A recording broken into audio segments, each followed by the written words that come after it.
Seja muito bem-vindo ao Pode Bem Viver, um podcast feito para quem quer informação de qualidade, aliado à presença de renomados profissionais de saúde.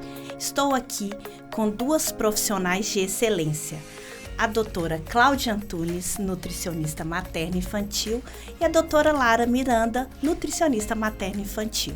Lembrando que o Pode Bem Viver é de parceria com a farmácia Bem Viver e todas as informações estão descritas abaixo. Eu sou Juliana Horta e estarei com você nessa jornada de conhecimento. Vem com a gente! Olá, doutora Cláudia, tudo bem? É um prazer estar com você. Me conta um pouquinho sobre como você começou a sua jornada. Lembrando que doutora Cláudia é mentora e professora da DeepNutri, também coordenadora dos cursos do IAF, e estará ministrando um curso agora no final de maio para mais de 700 profissionais de saúde. É um prazer ela estar conosco, não é? Conta um pouquinho, doutora Cláudia. Ju, obrigada, primeiramente, pelo convite. É uma honra estar aqui. Você sabe o quanto eu admiro você, a Dani, a farmácia, enfim. E falar de nutrição materna e infantil, eu acho que é uma das coisas que eu mais gosto, né? Então, por que nutrição materna e infantil na minha vida? Eu tenho 25 anos de formada e há 25 anos eu trabalho com nutrição materna e infantil. Então, eu terminei a minha graduação e comecei a trabalhar com nutrição materna e infantil no posto de saúde, atendendo gestantes. E eu me apaixonei pelo mundo, materno e infantil. De lá, eu saí para fazer um mestrado. Do mestrado, eu entrei para a faculdade para dar aula na graduação. Qual a primeira disciplina que eu dei? Nutrição materna e infantil. Então, eu sou totalmente apaixonada pela nutrição materna e infantil. Eu nunca desisti, eu nunca pensei, vou mudar de área. Muito pelo contrário. Eu fui atualizando e aprofundando cada vez mais. Então, assim, foi um presente de Deus na minha vida. Então, o motivo de eu estar na nutrição materna e infantil é um propósito, é uma missão que Deus me deu. E não é à toa que a gente trouxe a doutora Lara Miranda. A gente fala que existem as pupilas da doutora Cláudia. E entre elas a doutora Lara, que já atendeu mais de 1.300 famílias. Doutora Lara, me fala um pouquinho qual foi aquele case que você viu. Estou no caminho certo. Primeiramente, Juliana, prazer também. É um prazer estar aqui com você e com a Cláudia. Muito especial, tá a Cláudia aqui, porque ela faz parte de toda essa história e eu acho que o meu primeiro case de sucesso, ela está envolvida. Porque assim como ela, a materna infantil entrou para mim no momento da minha maternidade, mas se não fosse ela, eu não estaria aqui. E quando eu comecei na materna infantil, eu tinha ainda um raso conhecimento e boa parte do que eu sei ela me ensinou. E o meu principal case de sucesso é, de fato, estar relacionado com o crescimento fetal, com o desenvolvimento fetal. E grande parte, assim, eu lembro da Cláudia falar comigo uma vez, nossa, mas só cai restrição de crescimento para você, e realmente só caía restrição de crescimento para mim. E o meu maior case de sucesso é ver um bebê, que tá ali em condição adversa, com um crescimento que você vê que não é um crescimento ali adequado, e você vê, depois de todo o ajuste nutricional, de todo aquele ajuste da alimentação da mãe, ver esse bebê crescer de novo. Então, assim, a partir do momento em que eu consegui perceber que com a nutrição eu conseguia ver esses bebês retornando ao crescimento, nossa, eu consegui entender que era ali que eu queria ficar, que a nutrição, principalmente materno-infantil, ela é o início de tudo, Eu não me contentava em prevenir doenças, em tratar doenças, na verdade. Então, eu me incomodava muito em só trabalhar tratando doenças, eu queria prevenir. Então, eu entendi que eu só consigo prevenir intraútero, A gente só consegue, a saúde do indivíduo, ela começa no útero. Então, para mim, a nutrição materno-infantil, ela entrou assim, principalmente vendo essa evolução desses bebês na barriga e esses bebês crescendo e desenvolvendo também fora do útero, É muito bacana isso. Pessoal, então a gente está falando sobre crescimento. Olha para você ver que bacana. Então hoje o mundo mudou, Hoje existe uma tecnologia e isso, a nutrição age de uma maneira amorosa. Então, doutora Cláudia, me fala um pouquinho. Aquelas mães, eu quero ser mãe, mas eu já estou tentando e não consigo. Qual é a primeira conduta quando chega no seu consultório com os exames, quais os suplementos, quais os nutrientes que ela vai falar assim, eu já estou tomando. Qual que é a sua primeira conduta? O que você aconselha essas tentantes a fazer? Bom, primeiro eu tenho que entender por que ela está ali. Se ela traz alguma infertilidade ou não. Porque tem mulheres que nos procuram porque querem engravidar. Eu quero engravidar de forma saudável. Então, eu vou solicitar exames, ver como que ela está bioquimicamente falando, né? Tem alguma deficiência nutricional, tem algum exame alterado que possa conferir risco na gestação futura. Eu preciso tratar isso, né? Porém, a grande maioria chega pra gente assim, eu estou tentando engravidar há 1 ano, eu já fiz 5 FIVs, eu estou tentando engravidar há 10 anos, eu já vendi 5 apartamentos e não consigo engravidar. São várias histórias de dores, muitas dores. Então, a primeira coisa é o acolhimento. Principalmente para essas mulheres que chegam com várias perdas gestacionais, várias FIVs que não dão certo.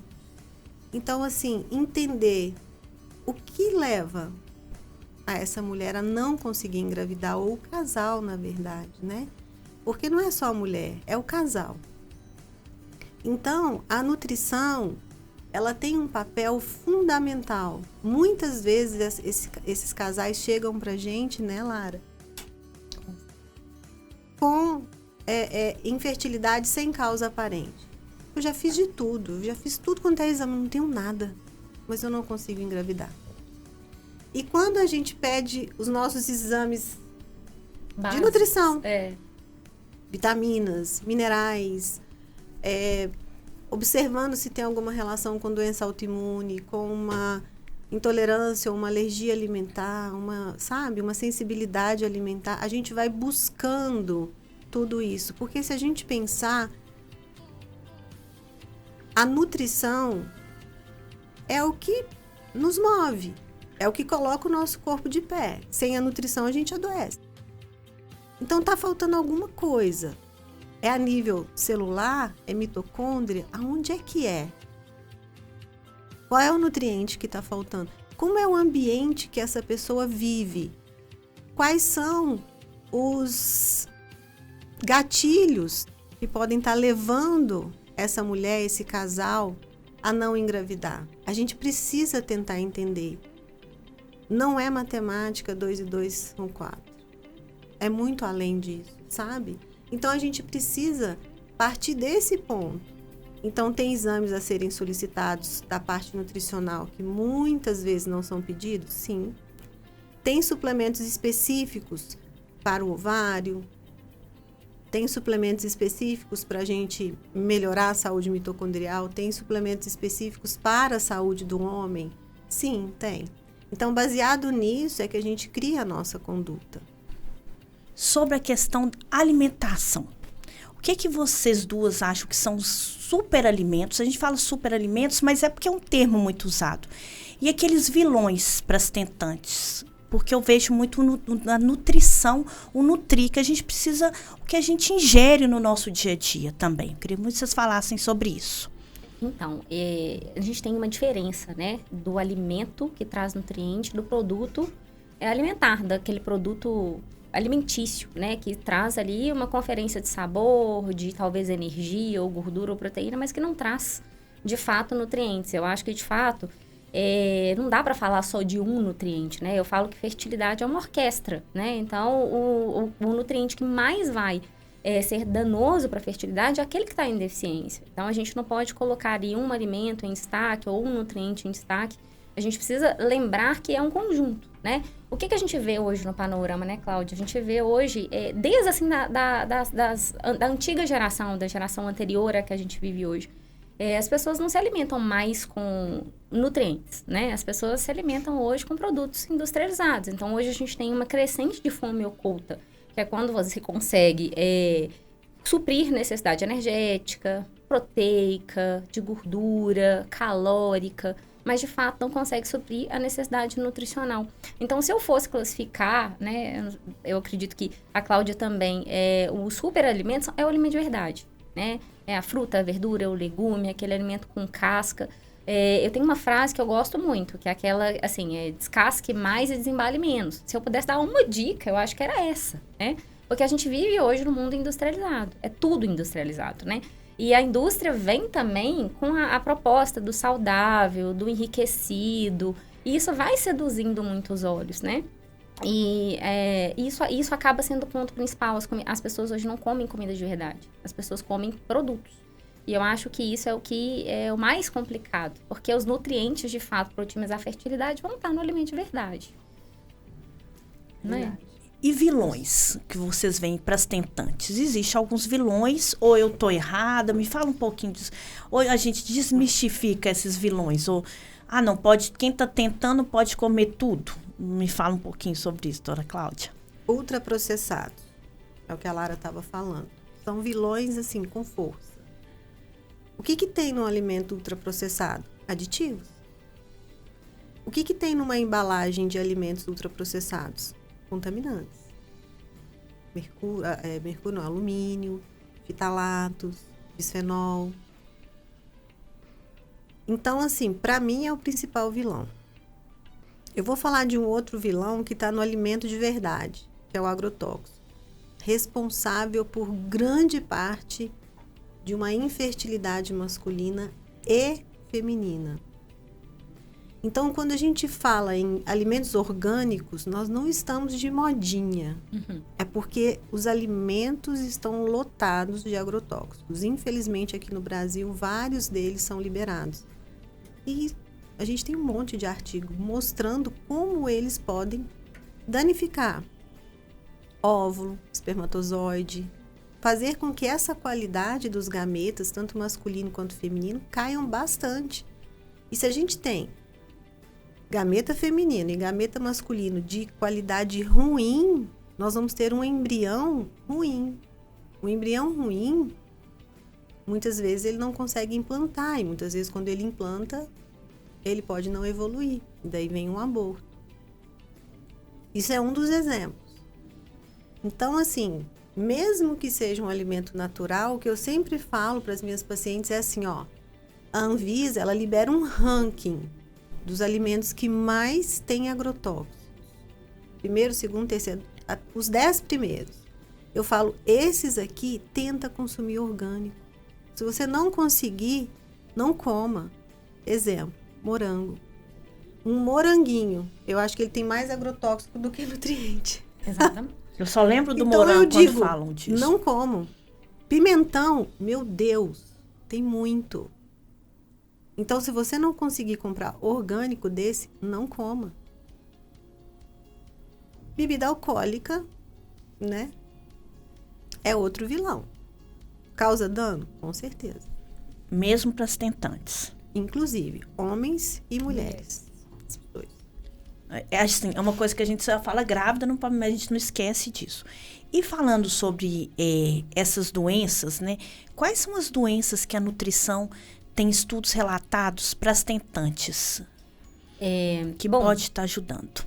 Na verdade, assim, tem uma frase que fala que a nutrição pode não tratar tudo, mas sem a nutrição a gente não trata nada, né? Então, todas as doenças metabólicas, a nutrição ela vai ter seu papel importante. Talvez a gente não consiga evitar um diagnóstico, mas a gente consegue controlar esse diagnóstico. A gente talvez não consiga evitar alguma disfunção vascular, endotelial, mas a gente consegue melhorar o desfecho. Então, assim, pensando numa mulher que quer engravidar, a gente precisa pensar em muitas coisas. Como a Cláudia disse, né? Essa mulher, ela chega pra gente ou já, né, com alguma condição, ou ela chega por uma dor de não conseguir engravidar, e onde a gente vai ajudar ali em descobrir esse diagnóstico, porque eu acredito que não tem infertilidade sem causa. É infertilidade sem causa aparente, aquela que não foi investigada de forma adequada. E aí a gente vai muitas vezes descobrir, por exemplo, uma síndrome dos ovários policísticos, uma endometriose, uma doença autoimune. E tudo isso são condições que precisam ser moduladas ainda na pré-concepção, né, Cláudia? Porque são indícios de complicações na gestação, né? Então, a síndrome dos ovários policísticos, que é a SOP, por exemplo, aumenta o risco de uma diabetes gestacional. Então, a nutrição atuando ali na pré-concepção, em controlar esse desequilíbrio hormonal, em melhorar a resistência insulínica, em melhorar esse metabolismo, vai colocar essa gestação da mulher que tem SOP numa maior segurança. Muitas vezes elas chegam já pra gente com a glicose alterada e o nosso papel informar, né? Olha, se você estivesse grávida, talvez aqui já seria um diagnóstico. Então, a gente precisa ajustar isso. A endometriose, ela muda, né? Ela tem ali, como é o tecido endometriótico fora do útero, ela vai impactar no sistema imunológico, ela vai impactar na inflamação sistêmica, ela vai impactar na implantação. Então, a endometriose, a mulher que tem endometriose hoje, ela tem um risco maior, né, de disfunção endotelial, de pré-eclâmpsia, de restrição de crescimento. Então, assim, a nutrição, ela vai atuar, talvez não, a gente não vai conseguir eliminar esses diagnósticos, mas a gente consegue melhorar o prognóstico dessa gestação. Porque, na verdade, o que a gente tem que buscar? É um bebê no braço, não é um beta positivo. Né? Entre um beta positivo e um bebê no braço, existe uma grande distância. Né? A gestação é um evento imunológico, nutricional. Então, a gente tem que olhar para a gestação com um objetivo, com um sentido maior. Né? Muitas mulheres chegam só pro positivo.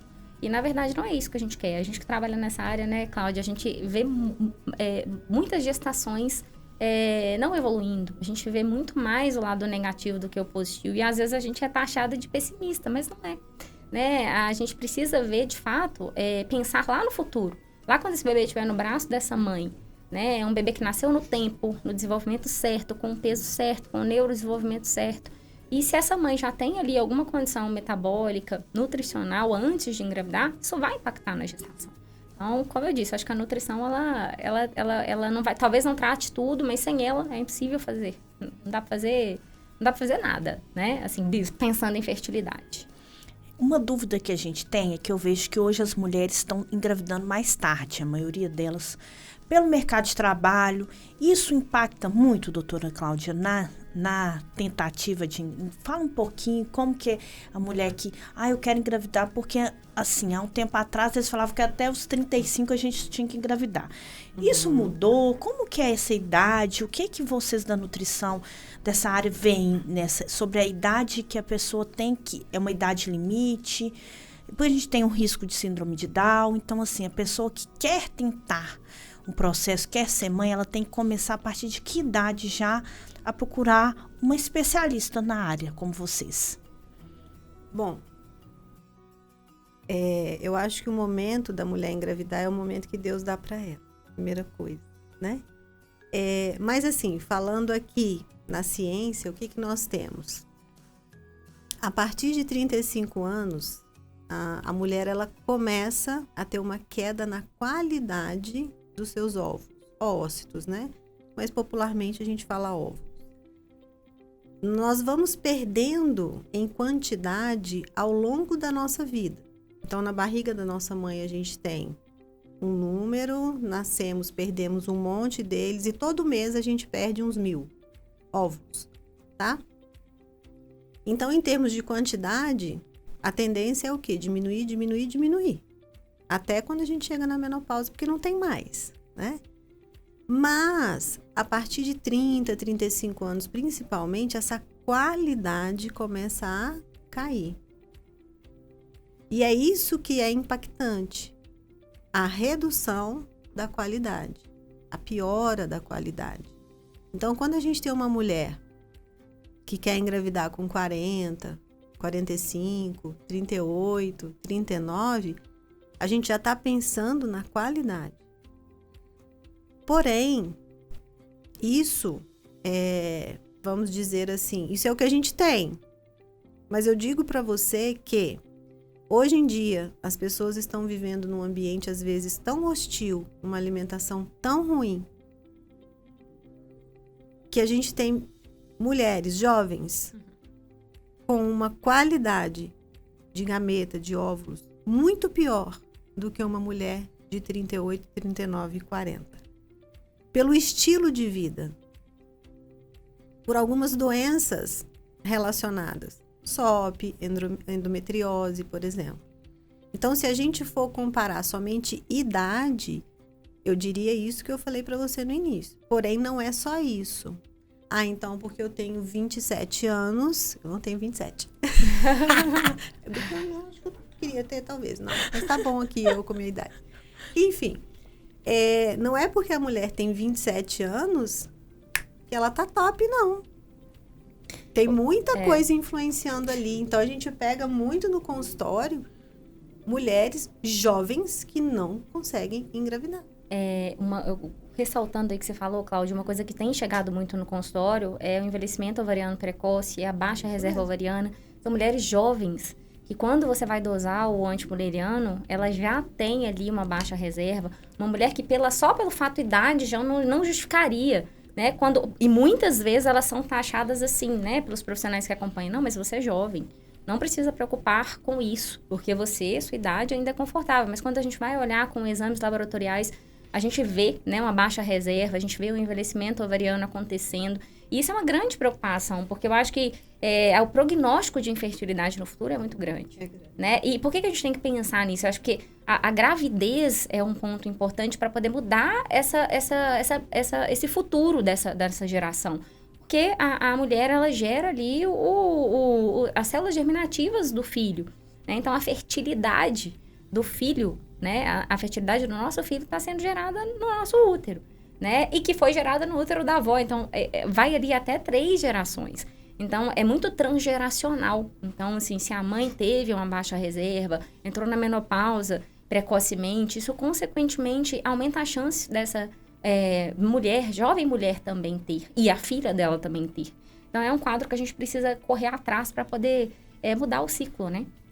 Porque a idade não é só mais não é um fato determinante. A gente vê tanto mulheres mais velhas, né, do ponto de vista fisiológico, gestando sem nenhuma complicação, e temos mulheres jovens com problemas para engravidar, com infertilidade, com condições adversas. Então, hoje a gente não pode mais bater a tecla de que a idade é só um ponto, né? Ela tem muitas variáveis.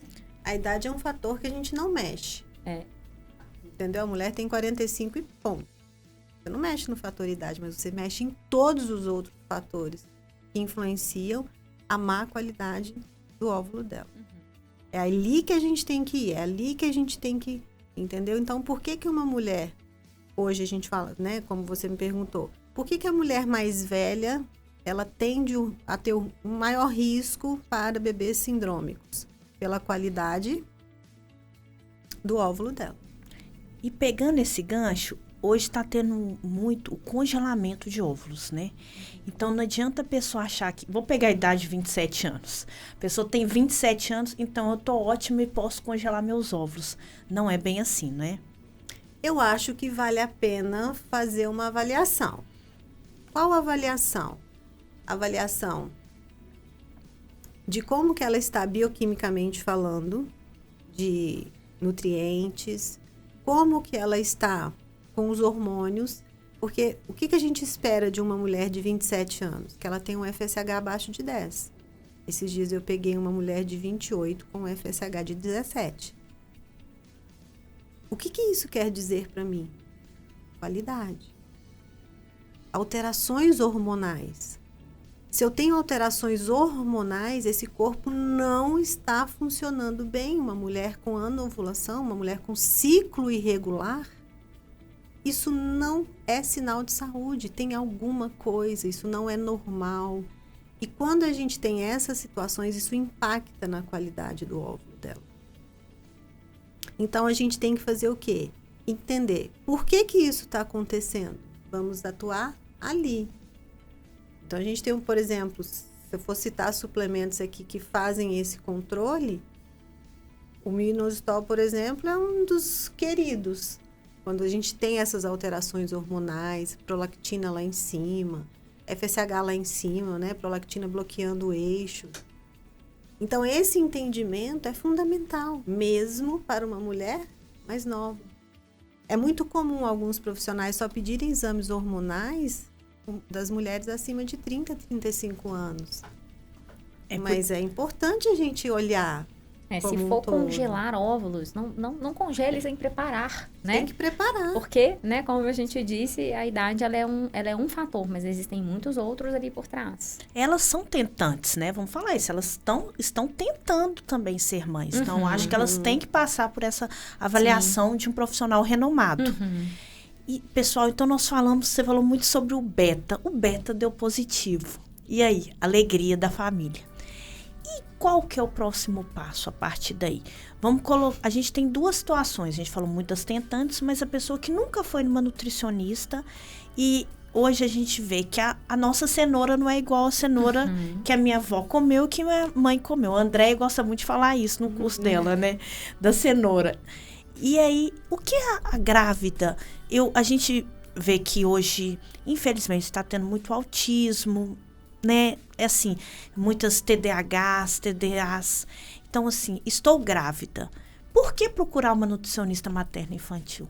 Me fala um pouquinho, dona. Vamos puxar um pouquinho a sardinha de profissionais tão bons que estão aqui conosco. É fundamental, né? Por todos os sentidos. Pela alimentação, pela suplementação, pelo controle de ganho de peso, pelo acompanhamento de ultrassom para crescimento, para observar o crescimento fetal. Então, é um olhar muito, vamos dizer assim, aprofundado. A gente precisa ter um olhar muito cuidadoso, criterioso, porque ali existem 2 ou 3 vidas. Estou falando 3 porque se for gêmeos ou enfim, né? Mas nós temos uma mãe e temos um bebê. Então, essa mãe está gerando uma criança. O impacto do estado nutricional dela na criança, o impacto do meio em que ela vive na criança, vai refletir na vida adulta desse bebê. Não vou dizer nem só na vida adulta, mas na infância já. Com o sobrepeso, com a obesidade, com o diabetes, com a hipertensão, com as doenças de neurodesenvolvimento, são várias. Por quê? Porque tudo começa onde? Na gestação. Ainda falando melhor, tudo começa antes da gestação, por causa do preparo. Então, engravidou, independente de ter feito preparo ou não, o acompanhamento nutricional é fundamental. Precisa mudar a alimentação? Na maioria das vezes, sim. Precisa de suplementos? Sim, e suplementos de forma individualizada, porque cada um tem uma necessidade. E ainda assim, eu vou bater numa tecla aqui, que a gente sofre muito com isso. Vou aproveitar e falar, né? O ácido fólico, que pra gente, metilfolato forma ativa, não é para tomar só 3 meses e parar. Os 3 primeiros meses é para quê? Para prevenir defeito de tubo neural, ponto. Depois desse tempo, o tubo neural tá ok, beleza. Então tira o ácido fólico. Não, tem que continuar. A gestação toda, o pós-parto. Metilação, DNA, programação metabólica, crescimento fetal. Prevenção de pré-eclâmpsia. Depressão pós-parto. TEA. Exatamente. TDAH, não pode tirar. Isso é assim, pelo menos no consultório, a gente tem na era da informação benefícios e malefícios, né? Porque hoje todo mundo é um pouquinho especialista, todo mundo sabe um pouquinho. E a gente vê muitas mães com medo, né? Do metilfolato ou medo do ácido fólico por causa, né, de transtornos de neurodesenvolvimento. E aí é muito talvez egoísta colocar, né, a culpa só num suplemento, só no metilfolato, que obviamente, como toda suplementação, né, se ela tiver ali feita de qualquer jeito, não individualizada, não contextualizada, vai trazer um dano, né? Então, suplemento não é brincadeira. A gente não está brincando de passar um suplemento. Suplementação ela deve ser individualizada, baseada na necessidade da gestante e no momento da gestação. Porque, assim, um simples suplemento, né, um folato da vida, ele tem tantos benefícios, né? E se ele tiver em excesso, ele pode sim trazer alguma alteração metabólica? Pode. Mas aí a gente vai levar em consideração tudo que está na vida dessa mulher, né? Um hábito irregular, as toxinas ambientais, os fatores ambientais, a deficiência nutricional. Então, Então, muitas vezes, aquela gestante não quer suplementar por medo, mas assim, não se preocupa no salgadinho que está comendo, não se preocupa no refrigerante que está tomando, não se preocupa né, na alimentação processada e industrializada, na inatividade física, no sono ruim. E aí a culpa é do suplemento, né? Então, assim, eu acho que a gestação, ela está, assim, para formar um ser humano, para formar um cérebro. Então, no momento que a mulher engravida, ela precisa ter essa ciência de que o cérebro vai ser formado, que órgãos vão ser formados, e que não é um passe mágico. É dependente da nutrição da mulher, é dependente do estilo de vida da mulher. É necessário ela não levar isso como uma culpa ou um peso, mas uma forma de mudar o hábito, de fazer diferente, né? Porque ser mãe é se doar o tempo inteiro. Então, a gente já começa essa doação na gestação. A construção da placenta, a placentação, eu sempre falo com as minhas pacientes de primeiro trimestre, assim, a placenta é o prognóstico. Então, assim, se a gente tem uma boa placentação, um sistema imunológico adequado, a gente vai ter um prognóstico positivo dessa gravidez. Agora, se a gente não tem, né, se essa placentação vai acontecer ali alterada por uma obesidade ou por uma alteração imunológica, a chance da gente ter algum problema no meio do caminho que impacta nesse desenvolvimento fetal é grande. E a programação metabólica, ela tá aí, né? Não são os nutricionistas que inventaram.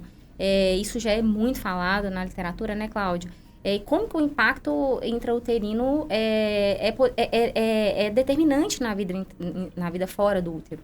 Então, o que acontece ali, não fica ali, né? Vai transpassar para a vida, como a Cláudia falou.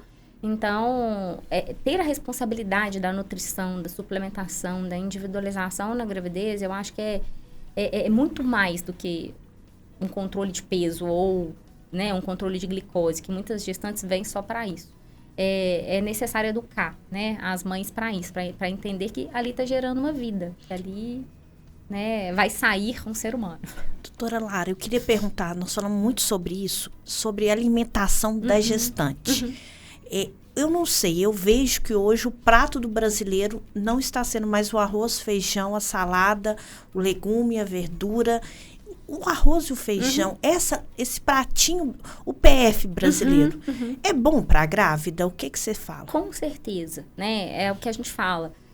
A comida de verdade é o que a gente vai sempre lutar, né? O que eu tenho visto muito no consultório, eu acho que a Cláudia também deve ter essa percepção.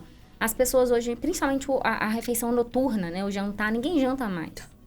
Ninguém janta mais, porque, não, mas eu não gosto de jantar. Mas é pesado. Mas aí tá, aí eu vou e pergunto, mas o que você come? Um pão com queijo, um suco. E aí você vai ver, né, que as pessoas hoje elas não têm mais hábitos que muitas vezes a minha mãe teve, a minha avó teve, e que isso faz total diferença, né? Se a gente for parar para pensar, um prato de comida contendo carboidrato, leguminosa, vegetais, proteína, tem tudo que aquela gestante precisa naquele momento. Então, é com muita tristeza que eu vejo esse hábito se perder e eu tô tentando resgatar isso com as minhas pacientes, porque comer comida, gente, né? Comida, o nosso pratinho brasileiro mesmo, é essencial, né? Eu acompanho muitas gestantes de fora do Brasil e muitas não têm esse hábito.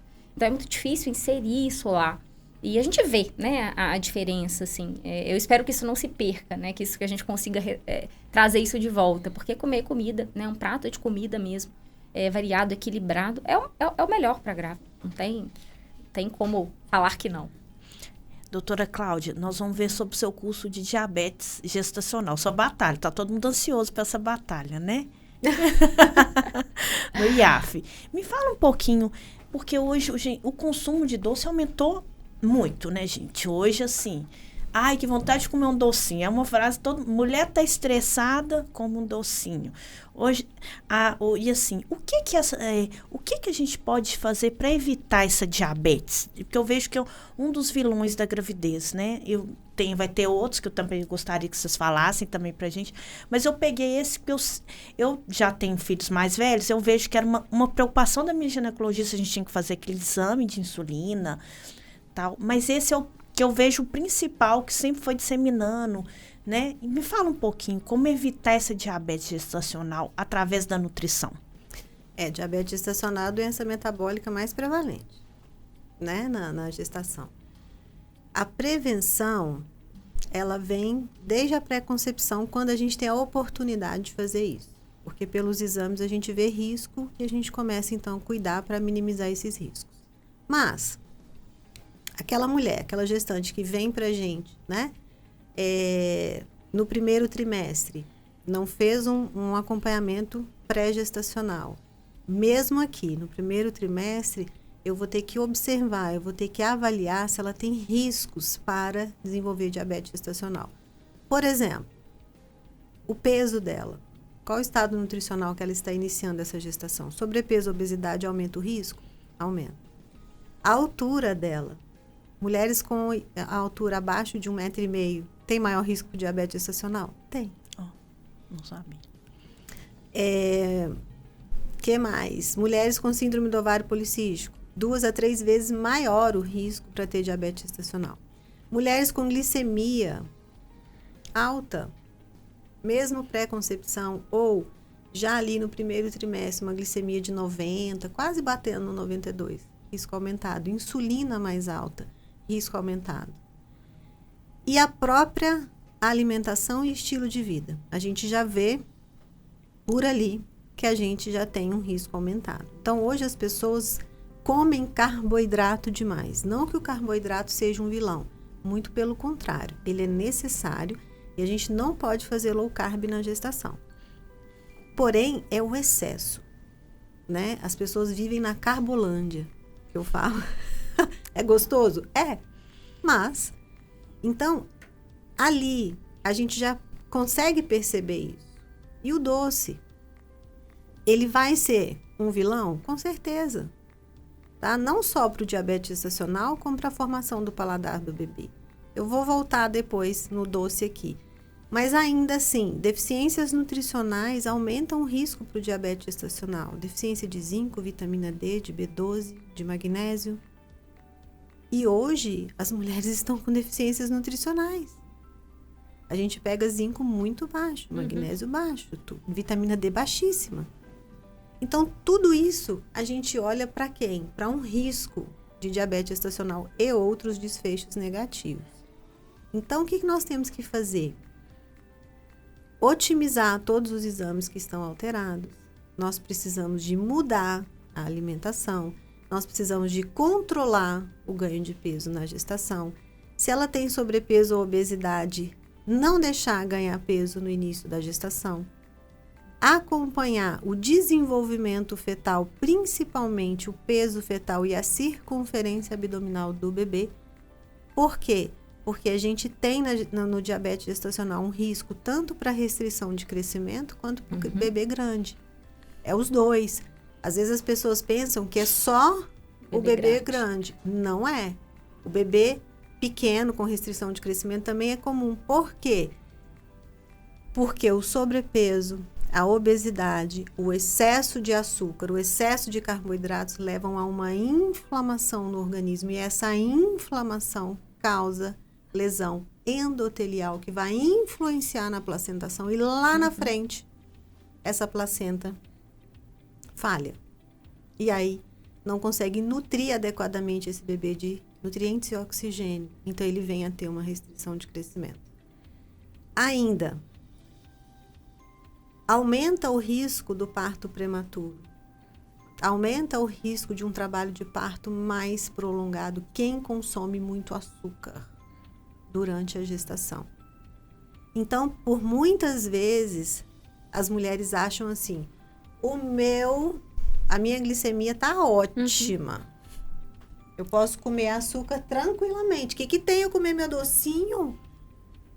Não. É muito comum as mulheres que fazem o acompanhamento da glicemia capilar, estão com a glicemia capilar dentro da normalidade e aí relaxam, né? E aí, quando a gente vai avaliar o ultrassom, a gente tem uma macrostomia, a gente vê um líquido amniótico aumentado, a gente vê a circunferência abdominal aumentada. E aí, a gente vai ter que explicar, né, que a medida capilar ela é um dos parâmetros, mas o parâmetro que não mente é o ultrassom, é o crescimento fetal, é o desenvolvimento fetal. E muitas vezes, ela vai fazer essa hiperglicemia no momento que a gente não consegue perceber.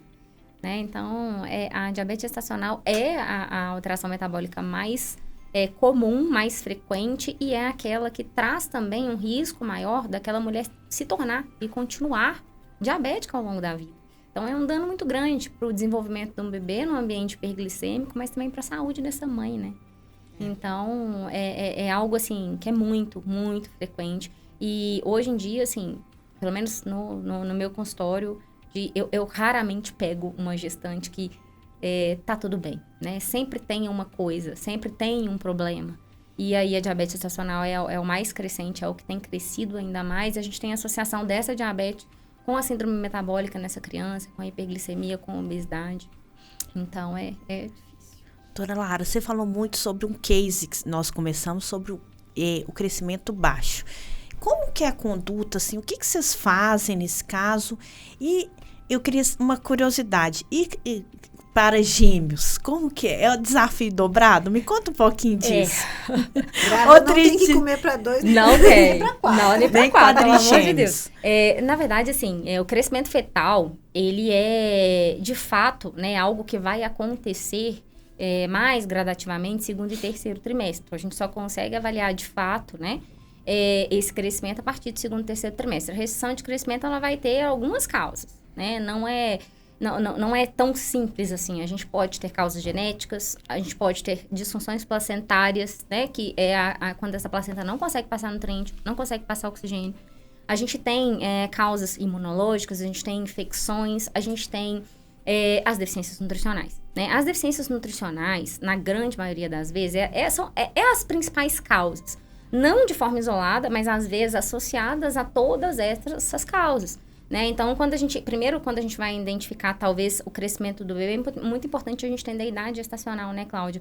Para a gente poder entender onde está aquilo. Porque quando a restrição começa muito cedo, muitas vezes a gente já começa a pensar que pode ter algo genético envolvido, pode ter algo placentário envolvido, o ultrassom, o exame de Doppler nos direciona para saber, né, se essa placenta está conseguindo suprir esses nutrientes e oxigênio de forma adequada. Mas a gente vai para a parte nutricional 100% das vezes. Então, a gente vai avaliar exames bioquímicos e é muito comum na restrição de crescimento associar a proteína, né? Então, muitas vezes já chega o paciente com conduta médica de ajuste proteico, mas quando a gente vai calcular o planejamento, a gente vê que essa mulher não precisa dessa quantidade de proteína. Então, muitas gestantes já acham que, nossa, meu bebê não está crescendo, vou aumentar a proteína. E eu aprendi com a Cláudia, né? Que a proteína é uma curva em U, né? Então, o excesso é um problema, a deficiência é um problema, e na grande maioria das vezes, a proteína não é um problema. Ela pode até ser, mas quando a gente vai olhar os micronutrientes, a gente tem o ferro muito presente, né, Cláudia, como um fator ali relacionado à restrição de crescimento, a colina, o zinco. Então, a gente precisa entender na alimentação dessa mulher, a gente precisa entender se tem alguma questão placentária envolvida, porque até quando tem um Doppler alterado, a gente tem nutrientes vasodilatadores, a gente tem alimentação que pode ajudar nessa vasodilatação. A gente tem que entender se essa mulher tem alguma condição ali, autoimunidade, trombofilia, para poder trabalhar da melhor maneira possível. Então, não tem como tratar a restrição de crescimento sem olhar para a história da mãe. Não tem como tratar a restrição de crescimento sem olhar todo o contexto que envolve, né? E, obviamente, talvez a gente não vai conseguir trazer esse bebê para o percentil 50, mas talvez a gente vai conseguir evitar um parto prematuro, talvez a gente vai conseguir, né, que esse bebê, que mesmo que nasça com um peso abaixo do esperado, ele tem ali uma condição maior de sobreviver dentro desse útero, de fazer a sua neurodesenvolvimento de forma adequada, né, de vir ao mundo na hora certa. Né? Porque a gente vê muita conduta de, não tá crescendo, vamos tirar, né? Sem muitas vezes não dar a oportunidade da gente nutrir esse bebê. Então, eu falo que a deficiência nutricional, ela está presente na grande maioria das causas de restrição de crescimento. Pode ter outras causas, mas ela tá ali também. E vocês falaram que grávida não pode, gêmeos não pode comer por 2, né? Exatamente. Mas precisa ter um acompanhamento nutricional, né, gente? A gestação gemelar, ela é mais risco, né? Então, a gente tem ali que cuidar mais. Não é comer para 2, mas a gente precisa principalmente entender se é uma gestação mono, dia, aí vai complicando mais. Mas o importante é sempre esse acompanhamento, né? A gente acompanhar a alimentação dessa gestante, a gente acompanhar o crescimento e desenvolvimento desses bebês. De fato, não é comer para 2, mas nutricionalmente, ela vai precisar de um suporte maior. Ela precisa nutrir 2 bebês, se ela tiver 2. Se ela tiver 3, ela precisa nutrir 3. Então, como é que a gente faz isso? Tem receita de bolo? Não. É o acompanhamento individualizado. O ganho de peso dela e como está o crescimento dos bebês. Então, assim, na maioria das vezes, os gemelares que eu acompanho, eles vão 37, 38 semanas e nascem com peso ótimo. 2.800, 2.700 cada um. Então, não é porque é gemelar que vai nascer prematuro, que vai nascer com peso muito baixo, ou que ela vai ter que comer a mais para suprir. Por quê? Porque o comer a mais, o comer errado, comer além, isso vai trazer um ganho de peso inadequado, isso vai trazer inflamação, o que pode sim resultar em um prognóstico ruim para esses bebês. Então, é uma alimentação equilibrada. Aumenta a necessidade dessa mulher? Com certeza. A grávida de 1, ela já aumenta as suas necessidades. A de 2 aumenta mais um pouco, mas não é o dobro. Importante entender que não é o dobro, não é o triplo. É um pouco mais. Um pouco mais depende de cada mulher. Depende do estado nutricional dela pré-gravídico. Então, é por isso que o acompanhamento nutricional com especialista é importante. Porque, assim, não é qualquer nutricionista que sabe acompanhar. É um nutricionista especialista. Eu, por exemplo, não sei acompanhar nada de esportiva, de alta performance. Não faço a mínima ideia. Então, tem que ser com um profissional adequado. Especialista mesmo. Porque, como eu falei, é delicado. É uma gravidez de risco? É, mas que a gente pode levar tranquilamente, né? Se bem conduzido. Entendi. Gente, vocês estão vendo que eu tô me emocionando, né? Sabe por quê? Porque elas fazem milagres, né? Quantas vezes vocês vão ouvir, ai, meu bebê arco-íris, meu bebê milagre. Então, assim, a gente tá quase acabando, mas eu queria que, antes de tudo, além de ser nutricionistas, são profissionais, professoras, são aconselhadoras, elas são mães também, as duas. Então, eu queria que vocês duas deixassem um recadinho para cada mãe, cada tentante que está ouvindo. O que você acha que é o mais importante? Desculpa se eu emocionei, mas é porque eu acho que é isso, né? A gente vê o amor que elas têm pela profissão, pelos pacientes, pelos bebês que nascem. Também queria agradecer muito vocês. Eu vou encerrar, mas eu queria que cada uma falasse um pouquinho o que vocês acharam de tudo. Posso começar. Bom, primeiro, Ju, obrigada pelo convite. Foi uma honra. Sempre que precisar, chama que a gente vê. A gente adora conversar. Enfim, um recadinho, né, para essas mulheres que querem engravidar ou que não estão conseguindo não desistam dos seus sonhos. Não desistam. Procure um profissional que possa te ajudar, que possa esclarecer o porquê que não está engravidando, ou que não seja esse o problema, mas que se você só quer ter um filho, faça isso antes de você engravidar. Faça esse acompanhamento nutricional antes de você engravidar. Por quê? Porque existe todo um preparo. É a oportunidade que você tem de dar o maior presente para o seu filho, que é a saúde. Então, o nosso corpo é templo do Espírito Santo. Deus nos deu, a gente precisa cuidar. Então, Deus, quando coloca um filho pra gente, a gente também precisa cuidar. É um presente dele para nós. Então, a gente precisa cuidar do nosso corpo e a gente precisa cuidar dessa vida que vamos gerar. Eu fui mãe aos 38 anos. Então, assim, não desistam, dá tempo, né? Mas eu já tenho 40, 45, é o seu sonho? Entregou nas mãos de Deus? Então, corre atrás, faz a sua parte. A gente precisa fazer a nossa parte o tempo todo. Se eu estou aqui hoje num podcast, é porque eu trilhei um caminho, nós trilhamos um caminho de quê? De aprendizado para estar aqui, para atender tantos casais, tantas mulheres grávidas, tantas gravidezes de risco. Não cai do céu. A gente precisa fazer a nossa parte. Então, faça a sua parte com amor, com carinho. Se cuide, faça uma atividade física, tenha uma alimentação adequada, procure um profissional para te ajudar a engravidar, a preparar para engravidar e para cuidar da sua gestação. Eu acho que, assim, esse é o principal ponto, né? para ter uma gestação saudável, garantir uma vida saudável para esse bebê que vai ser gerado. É isso. Juliana, eu quero te agradecer pela oportunidade de estar aqui hoje, ainda mais do lado da Cláudia, que é muito especial, né? Estar aqui com ela. Mas o que ela falou é tudo isso mesmo. E eu acho que o mais importante é confiar em Deus. Confiar em Deus porque só Ele sopra, né, o fôlego de vida, mas Ele também nos deu a condição de correr atrás daquilo que é possível que a gente corra atrás.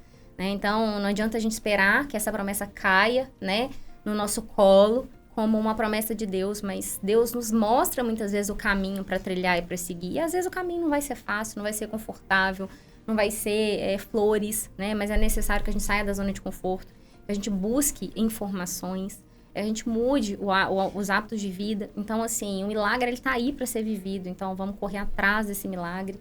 E muitas vezes a gente vai precisar, né, de abdicar de muitas coisas, de mudar a forma de pensar, a forma de agir, de fazer aquilo que a gente não queria fazer, né, em busca desse sonho. E a maternidade é isso, a gente vai estar assim, em busca de um bebê, gerando um bebê, segurando um bebê, guiando uma criança.